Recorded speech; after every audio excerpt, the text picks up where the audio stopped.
ચિકિત્સક શિરોમણી વૈદ્યરાજ હરિનાથ ઝાએ આણંદ ખાતે 21 વર્ષથી આયુર્વેદિક નિદાન અને સારવારની ધૂણી ધપાવી છે. વૈદ્યરાજ વિશ્વખ્યાતિ ધરાવે છે. વિકાસ રત્ન, પિયુષ પાણી એવોર્ડ સમેત અનેક સન્માનો તેઓની કાર્યસિદ્ધિના પ્રમાણ છે. ધન્વંતરી આરોગ્ય ધામ એ નામે આયુર્વેદિક હોસ્પિટલની સ્થાપના કરી અને વર્ષોથી ચરોતર તેમજ રાજ્ય અને રાજ્ય બહારના લાખો દર્દીઓને રોગમુક્ત કર્યા. આહાર વિહારની સાચી સમજ આપી અને તન તેમજ મનની તંદુરસ્તી તરફ વાળ્યા. આણંદ ખાતેના આયુર્વેદિક સંકુલમાં નિદાન સારવાર તેમજ તેમણે સ્થાપેલા ધન્વંતરી વનૌષધ ઉદ્યાનમાં જરૂરી દવાની વનસ્પતિ વિકસાવી છે.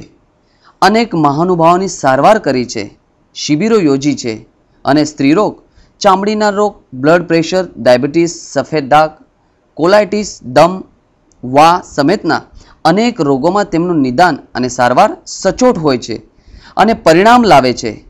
ઇઝી સાથે તેઓના આરોગ્ય ધામ ખાતેની મુલાકાત દરમિયાન આરોગ્યના પાસાઓને સમજાવતા તેમણે કહ્યું કે રાગાદિ રોગાન શેષાનુસક્તાન અશેષકાય પ્રસૃતાન શેષાન ઔત્સુક્ય મોહારતિદાન જઘાન યો પૂર્વ વૈદ્યાય નમોસ્તુ તસ્મૈ. ભગવાન ધન્વંતરીની જય હો. આયુર્વેદ અને આરોગ્ય સાથે આધ્યાત્મનો સંબંધ, સમાજમાં આરોગ્યની કેટલી જરૂરિયાત છે એ અત્યારે દરેક વર્ગની જરૂરિયાત છે.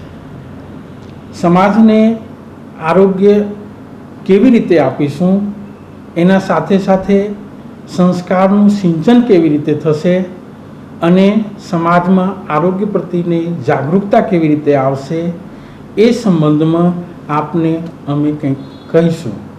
આપને જે અમે બતાવીશું એ સમાજના સંસ્કારના સિંચનમાં આરોગ્યનો શું ફાળો છે, આરોગ્યની સાથે સાથે સમાજનું ઉત્કર્ષ અમે કેવી રીતે કરી શકીશું, આરોગ્યની સાથે સાથે વડીલોનું માન સન્માન જળવાય એના માટે આપણે શું કરવું જોઈએ અને વડીલોનું માન સન્માન જાળવવાથી સમાજને, બાળકોને, યુવા વર્ગને શું ફાયદો થશે એ વાતે હું આપને બતાવીશ.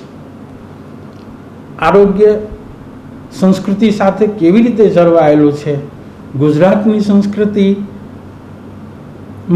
આરોગ્ય ક્યાં છુપાયેલું છે, ગુજરાતની ધર્મ ભાવના, ગુજરાતના પર્વો, ગુજરાતમાં નવરાત્રા, ગુજરાતમાં શરદ પૂનમ, ગુજરાતમાં હોળી, ગુજરાતમાં આખાત્રીજ, ગુજરાતમાં રથયાત્રા અને જે તે સમયો લેવાનારી પ્રસાદો, એ ગ્રહણ કરવાથી આરોગ્યમાં કેવી રીતનું ફેરફાર થાય છે એ હું આપને બતાવીશ. આપનું આરોગ્ય કેમ સચવાય અને આરોગ્ય જીવનમાં કેવી રીતે લાવી શકાય, આરોગ્ય વિશે જે કંઈ પણ જાણકારી આપણા આરોગ્યના શાસ્ત્રોમાં છે, આયુર્વેદમાં છે, હોમિયોપેથમાં છે, નેચરોપેથમાં છે, એલોપેથમાં છે, દુનિયાના 150 પેથીઓમાં આરોગ્ય વહેંચાયેલું છે.